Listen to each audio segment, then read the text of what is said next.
Dans le cadre de sa mission de supervision de la réhabilitation de la route nationale numéro 4, Ageroute et les partenaires de l'État du Sénégal, la BAD et l'Union européenne ont effectué ce mercredi une mission d'inspection de l'état d'avancement des travaux dans cette partie sud du pays.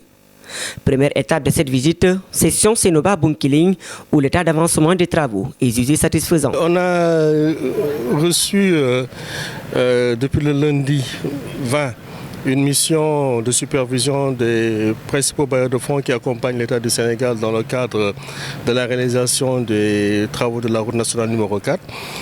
Que la BAD, l'Union européenne et évidemment une équipe de l'Ageroute pour regarder dans l'ensemble l'évolution des travaux de la route nationale numéro 4 qui, je rappelle, est divisée en 4 lots.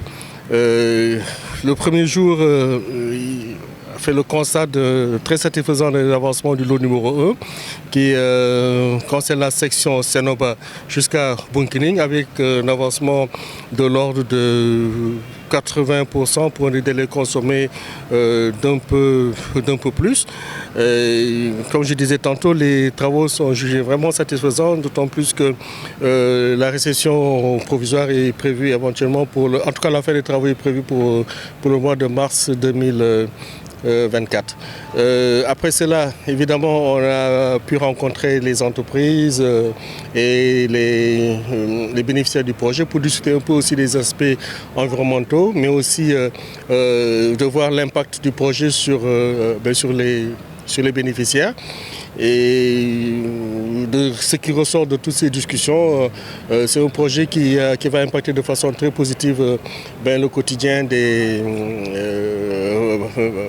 bénéficiaires. Après cela, évidemment, on est passé sur le lot numéro 2 qui concerne la section Médina-Wandifa jusqu'à Djakunda. Et évidemment, on en a profité pour visiter un peu la voirie qui était aussi prévue dans le cadre de ce projet, donc la mise en œuvre de globalement 6 km de pavés entre les communes de Médina-Wandifa et celle de Bunkiling. Et les travaux sont en cours et aujourd'hui on voit de façon en tout cas très claire l'apport de ces aménagements dans le milieu urbain, bien que les dits travaux ne soient pas achevés. Après cette étape, le directeur général de l'Ageroute et la délégation ont aussi visité la route de Djakounda-Mpak en passant par la route de Tobor qui constitue une épine dorsale au projet de réhabilitation de la route nationale numéro 4. Il a été aussi fait la visite des lots souvent de Djakounda jusqu'à Mpak. Pour lesquels aujourd'hui aussi les travaux ont été jugés satisfaisants malgré un certain retard qui a été constaté. Et les recommandations de façon globale qui ont été en tout cas données aux entreprises, c'est de trouver quand même le moyen de renforcer les équipes. Surtout les ateliers de terrassement, sachant que c'est ce qui est sur le chemin critique de ce projet. Un regard aussi particulier a été aussi apporté sur la section difficile qui est les pavés de Tobor. Et aujourd'hui, pour rassurer tout le monde, une solution a été définitivement trouvée. Et l'entreprise est à pied d'œuvre aujourd'hui pour démarrer cette section qui, vraiment, il faut le dire, est l'épine dorsale de ce projet de la route nationale numéro 4. Il est aussi important de saluer aussi l'apport des autorités administratives qui n'ont cessé d'apporter leur soutien au projet. Surtout sur le domaine de l'implication des bénéficiaires à ce projet. Et donc, je parle, si j'en parle, c'est aussi parler aussi des personnes qui sont affectées au projet, essayer de revoir dans la globalité si vraiment le taux de satisfaction a été atteint. Hormis ces missions d'inspection de ces différents ouvrages, une précision de taille a été faite au niveau de l'axe Bignona-Djouloulou avec les ponts de Djouloulou et de Baïla. Un autre aspect qui est aussi très important dans les visites qui ont été faites, c'est identifier aujourd'hui les autres besoins qui vraiment accompagneraient le projet. Et sans nul doute, l'un des axes qui est important, c'est de revoir maintenant qu'est-ce qu'on peut faire sur la route nationale numéro 4, qui est partie prenante du projet dans sa globalité. Cet aspect est surtout important du fait que l'État a déjà initier des actions importantes sur cet axe et j'en prends pour preuve le pont de Djouloulou et le pont de Beila qui sont aujourd'hui achevés. On attend juste de faire les réceptions définitives sur ces deux ouvrages qui, je rappelle, ont coûté quelque chose comme à peu près 15 milliards de francs CFA. Donc l'État a déjà pris des devants pour rendre cette route praticable en investissant sur les ouvrages. Aujourd'hui, ce qui est attendu et ce qui a justifié cette visite qui a été faite avec les bailleurs de fonds, la BAD et l'Union européenne, identifier de façon déjà assez poussée les éléments qui justifieraient le financement de ce projet. L'Ageroute et ses partenaires sont allés admirer la qualité de l'ouvrage de la route des Kalounaï, où les autorités administratives se sont réjouies de la réalisation d'une vieille doléance depuis plus de 60 ans. Quitter Koubalan ou Koubanao pour aller à Ziguinchor, il fit un temps. Vous pouvez faire 2 heures de temps.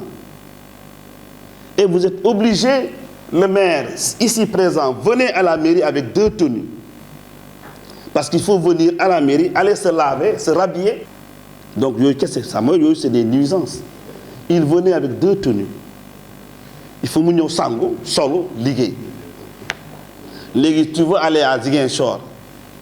Tu n'as pas de toilette là-bas. Tu arrives à la gare routière, on nous identifie. Qu'est-ce que c'est nuisance? Qu'est-ce que c'est? Mais nous, on dit que la route, bravo. En termes de temps, de gain de temps, M. Mané.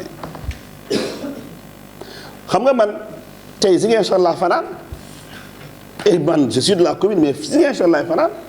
Mais j'ai porté un costume pour venir à la mairie ce matin. Et nous avons fait 7 minutes. En termes économiques, vous ne pouvez pas comprendre comment est-ce que nos braves dames souffraient pour enlever les produits de la commune de Koubalan, les amener au marché de Ziguinchor. Parce qu'il n'y avait pas de preneur en termes de transport. Parce que les véhicules vont s'embourber. Ça a réduit considérablement leur activité et ça les retarde. Sur le plan de la santé, avaler une poussière pendant presque 30 ans ou 40 ans, nous sommes nés dans ce chaos, nous avons grandi dans ce chaos. Moi, aujourd'hui, j'ai blanchi dans ce chaos.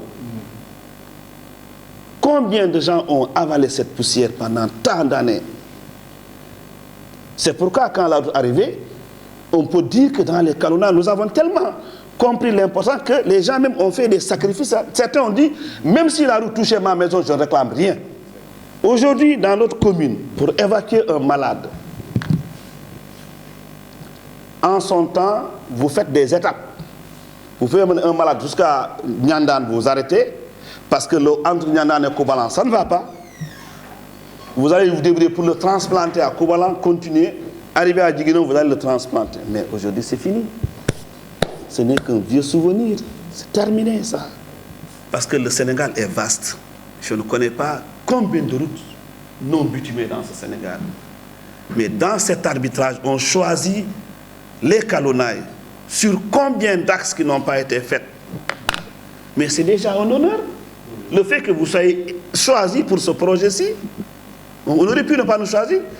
Il y a combien de régimes qui se sont succédés au Sénégal?